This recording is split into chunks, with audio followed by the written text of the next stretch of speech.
I took a sip of my coffee, then froze. Something was off. The smell had been strange, but I hadn't thought much of it, until now.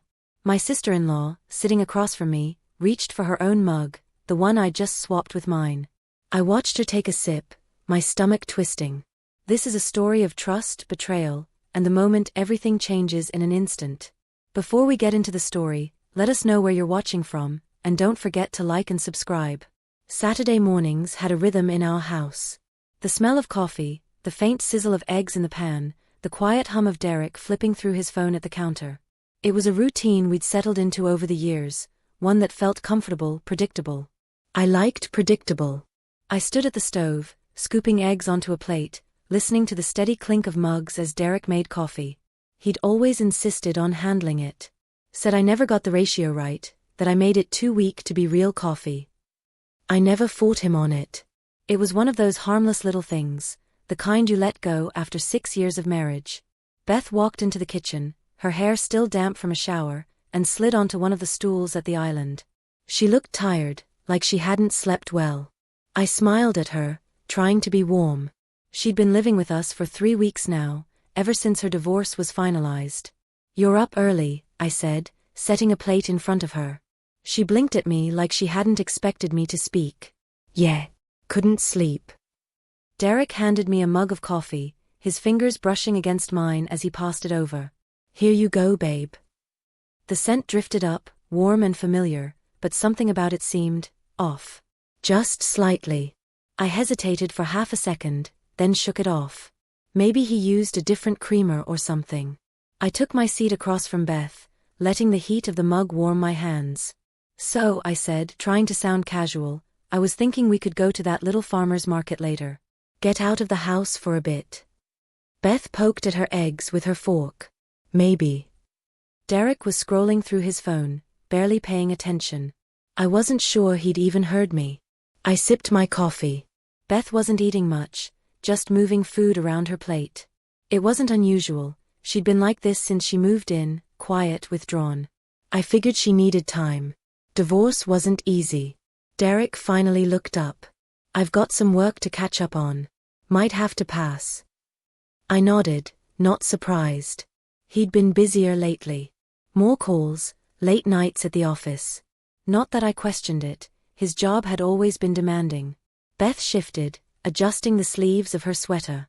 Her eyes flickered to Derek, then away again. Something in her posture made my stomach tighten. I opened my mouth to say something, but before I could, Derek stood. "Gotta take this," he said, holding up his phone as it buzzed in his hand. He walked out of the kitchen, voice already low as he answered. Beth pushed her plate away. "I'm gonna go lie down." "Everything okay?" She hesitated for a beat. "Yeah, just tired." I watched her leave, the uneasy feeling in my chest settling deeper. I didn't know why, but something felt wrong. I told myself I was imagining it. I had no idea how much worse it was going to get. I spent most of the afternoon trying to shake that strange feeling. It was nothing, I told myself. Just stress, maybe. Things had been tense in the house, but that was normal. Having someone else move in, especially someone going through a rough time, was bound to shift the balance. It wasn't like Derek and Beth were best friends. They barely spoke before she moved in. But something kept nagging at me. Beth had been acting weird ever since she got here. Avoiding Derek, looking uncomfortable whenever he was in the room. And Derek, he'd been different too. Distracted. Distant. He barely touched me anymore, and when he did it felt off. Like he was thinking about something else. I tried not to let it bother me. That night, I curled up on the couch with my best friend Mia on FaceTime. She was the kind of person who could make anything feel normal, and I needed that. "So Beth is just walking around your house like a ghost, and Derek is acting shady?" Mia said, raising an eyebrow. "Girl, you better start checking your security cameras." I laughed, but it was forced. "It's not like that. It's just, I don't know, a vibe." "A vibe?" "Yeah, like something's off, but I can't put my finger on it." Mia sipped from her wine glass. "I mean, she just got divorced. That alone will mess someone up. And Derek. I don't know, Maybe work is stressing him out. Maybe. I wanted to believe that. But I kept thinking about the way Beth had looked at him this morning, like she knew something I didn't. Listen, Mia said, leaning closer to the camera. If you feel like something's weird, trust your gut. But don't go driving yourself crazy over nothing. I nodded, but my stomach still felt tight. After we hung up, I wandered upstairs to get ready for bed. Derek was already in there, sitting on the edge of the mattress, scrolling through his phone. He didn't even look up when I walked in. I climbed under the covers, turning on my side to face him. Hey, I said softly. You okay? Yeah. He didn't look up. I hesitated. You've just been distant lately. His thumb paused over the screen. Work's been rough. Nothing to worry about. I wanted to believe him. I reached for his hand, but he pulled away, rubbing the back of his neck instead. I'm exhausted, he said. Let's talk tomorrow. I turned onto my back, staring at the ceiling. I knew that feeling. That creeping sense that something was slipping through my fingers. I'd felt it before years ago with my ex, before I found out he was cheating. I told myself Derek wasn't like that. But something inside me whispered, are you sure? The next day, things only got stranger. I found my necklace, my favorite one, the one Derek gave me on our 3rd anniversary, stuffed inside Beth's purse. I wasn't even looking for it. I'd just been grabbing a tissue from the whole bathroom, and Beth's bag was sitting on the counter, half-zipped. The silver chain caught my eye, peeking out from under her wallet. I froze. Why would she have that? I reached in and pulled it out, my fingers trembling. I knew I hadn't misplaced it. I never took it off unless I was showering, and I kept it in the jewelry box on my dresser. The only way it could have ended up in Beth's bag was if someone put it there. And the only question was, why? I walked downstairs, my heart pounding. Beth was sitting at the dining table, picking at a bowl of cereal. She looked up when I stepped into the room.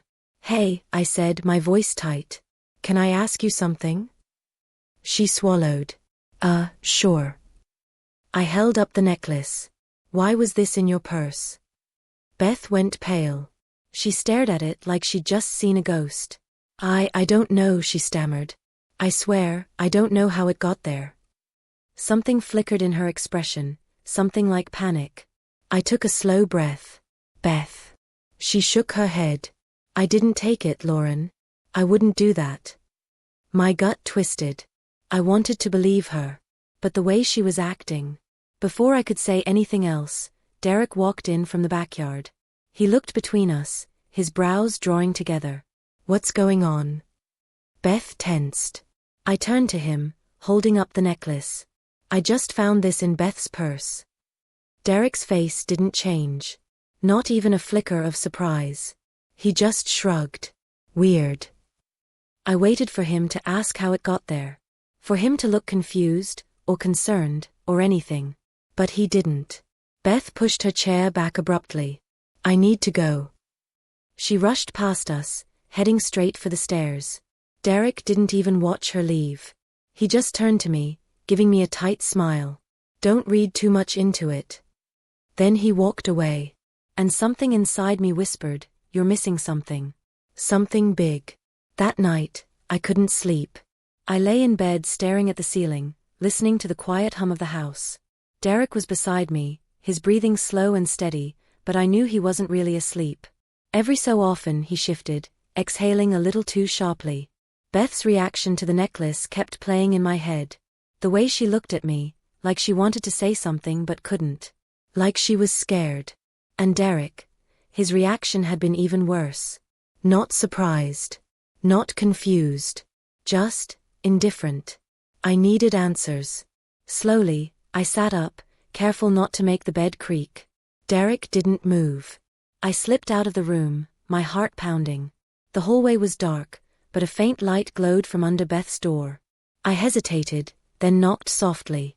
Silence. Then, a quiet shuffle. The door cracked open, and Beth peeked out, her face pale and tired. Lauren, she whispered. I swallowed. Can we talk? She stared at me for a long second, then opened the door wider. Her room was a mess, half-unpacked suitcases, clothes piled on the chair. She sat on the edge of the bed, pulling a blanket around her shoulders. I sat beside her. For a moment, neither of us spoke. Then I said, "Beth, what's going on?" Her fingers tightened around the blanket. "What do you mean?" I gave her a look. "You've been acting weird since you got here." "And Derek," I swallowed. "I don't know. Something's off between you two." Beth pressed her lips together. Her hands were shaking. "Did he do something to you?" I asked, my voice barely above a whisper. She flinched. And that was all I needed to see. I grabbed her hand. "Beth, if something happened, you can tell me." Her eyes filled with tears. She looked away, her throat bobbing. I can't," she whispered. "You don't understand."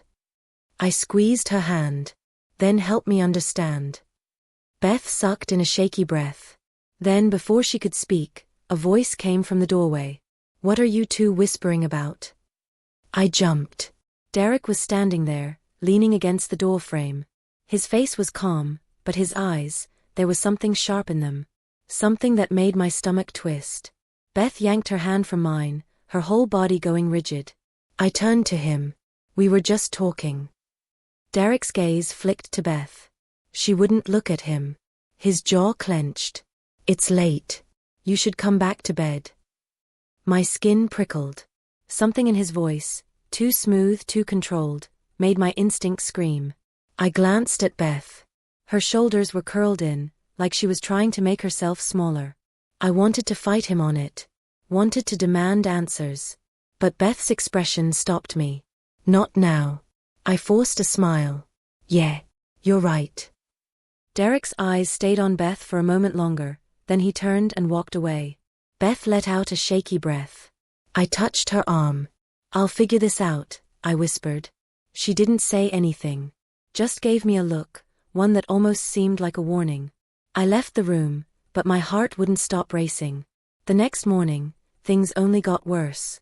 Derek was already up when I came downstairs. He was standing in the kitchen, making coffee. He glanced up. "Morning." I hesitated. "Morning." Beth wasn't around.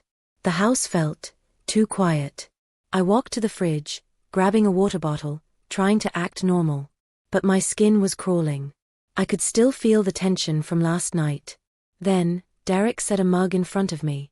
"Made your favorite." I looked at it. Something about the way he said it. I picked it up, bringing it close to my face. That same smell. Stronger this time. I froze. My heart started pounding. Derek was watching me. Too closely. Like he was waiting for something. I forced a smile. "Thanks." Then Beth walked in, rubbing her eyes. Derek's gaze snapped to her. She hesitated, then sat across from me. I could see the dark circles under her eyes. And then, without thinking, I swapped our mugs. Beth blinked. "Huh. Mine's too hot," I lied. "I'll drink yours." She shrugged. "Okay." She lifted the mug to her lips. Derek's entire body went stiff. I watched him, my stomach twisting. Beth took a sip. And then, her face contorted. She coughed, clutching her throat. The mug slipped from her fingers, shattering on the floor. Derek shot up. "Beth." Not me. Not the wife he was supposed to care about. He ran to her side, panic flashing across his face. But I was frozen, my breath caught in my throat. The coffee. It was meant for me. Beth gasped for air, her fingers clawing at the table. Her whole body shook. Derek grabbed his phone. But instead of calling 911, he dialed a number. "It happened," he said, his voice shaking. I didn't wait to hear more. I grabbed Beth's phone and dialed 911 myself. The next few moments felt like a blur. Beth was gasping, her body trembling as she clutched her throat. I could hear her wheezing, struggling to suck in air. My own hands were shaking as I held the phone to my ear, the operator's voice distant, like I was underwater. "What's the emergency?" I barely managed to get the words out. "My sister-in-law, she drank something. She can't breathe." Beth's chair scraped against the floor as she slid to her knees. Derek was kneeling beside her, gripping her shoulders. But he wasn't shouting for help. Wasn't even trying to help. His expression was one of pure shock. Not fear. Not panic. Shock. Like he hadn't expected this. Like this wasn't supposed to happen. "Ma'am, is she conscious?" The 911 operator pressed. "Yes, but..." Beth's eyes rolled back for a second, and my heart almost stopped. "She needs an ambulance now." I practically screamed. "Help is on the way. Stay on the line." Derek's grip on Beth tightened. "Beth, stay with me," he murmured, but his voice was different now. Tense. Not worried for her. Worried about himself. I took a step back, my pulse pounding in my ears. And then I saw it. The way Derek wasn't looking at me. The way his hands weren't shaking like mine were. The way he wasn't even asking what was wrong with Beth. And I knew. I knew with every single fiber of my being. That coffee was meant for me. Beth coughed again, barely able to keep herself upright. Her lips were turning pale. I turned toward the door, heart slamming against my ribs. Where were the paramedics? I needed them now. I heard Derek move behind me, but I didn't turn around. Then his voice, low cold, cut through the air. "What did you do?" I did turn then. He was staring at me. Not at Beth. At me. Like I was the problem here. Like I was the one who had done something wrong. Beth moaned weakly, her body slumping against the kitchen table. "I called for help," I said, my voice barely above a whisper. Derek's eyes darkened. Then, without another word, he grabbed his phone and rushed out of the room. I wanted to follow him. Wanted to grab him, scream at him, demand to know what the hell was going on. But Beth groaned again, and my priority shifted. I dropped to my knees beside her, brushing her hair from her damp forehead. "Beth, stay with me," I whispered. Her hand weakly gripped my wrist. I tried," she rasped. "Tried what?" She coughed, squeezing her eyes shut. "Tried to stop it." Before I could ask what she meant, sirens blared in the distance. Finally. I scrambled to my feet and ran to the front door, flinging it open just as paramedics rushed up the driveway. "She drank something," I gasped. She can't breathe." They didn't wait for more information. They pushed past me, moving straight to Beth. I hovered near the door, my whole body trembling. Then I remembered, Derek. Where was he? I stepped out onto the porch. My breath caught. His car was gone. At the hospital, everything moved fast.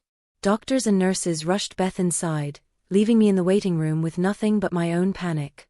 I sat down, but I couldn't stop shaking. I couldn't stop hearing her voice. I tried to stop it. And Derek. His reaction. The way he knew something was wrong before she even collapsed.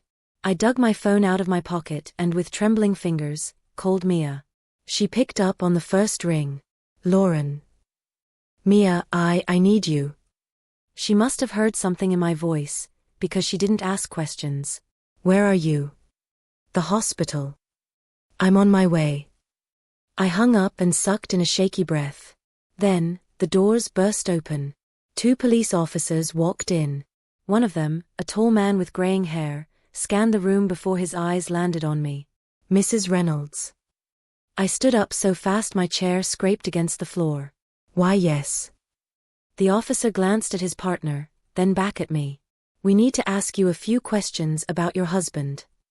30 minutes later, I was in a small sterile room at the hospital, retelling everything. Beth's strange behavior, the argument I overheard, the necklace in her bag, the coffee, the moment Beth collapsed. The officers listened carefully, writing everything down. Finally, one of them asked, "Do you know where your husband is now?" I swallowed hard. No. But he left right after Beth collapsed. The younger officer's jaw tightened. "We have reason to believe he may have fled." The words hit me like a slap. Fled. As in running away. As in guilty. A lump formed in my throat. The officer with the graying hair leaned forward. "Mrs. Reynolds, do you have any idea why your husband would want to harm you?" My breath caught. I hadn't said it out loud yet. Hadn't let myself really think it. But now, I couldn't escape it. He wanted to hurt me. And Beth. Beth had known. I closed my eyes for a second. Then, I told them the truth. I think he was trying to kill me. Beth survived. Barely. The doctor said whatever was in that coffee was meant to be fatal. But because she'd only taken a sip before she collapsed, it wasn't enough to kill her. Enough to try though. Enough to prove what Derek had done. And once she was stable enough to talk, the truth spilled out. Beth had discovered something weeks ago. Something she hadn't meant to find. Derek had taken out a life insurance policy on me. A huge one. More than enough to set him up for life. Beth confronted him about it, but he convinced her it was just a precaution. That it was normal. That it didn't mean anything. But she didn't believe him. And then last night, she found something else. Something that changed everything. A text message on his phone. From an unknown number. Tomorrow. Don't screw this up. Beth panicked. She wanted to warn me. But Derek had seen her looking. That's why she'd been so scared. That's why she'd been acting so strange. She'd known. She just hadn't been able to stop it in time. But I had. I had, without even realizing it. By switching our cups. Beth wiped at her eyes when she told me. I was trying to protect you, she whispered. Tears burned behind my eyes. I know.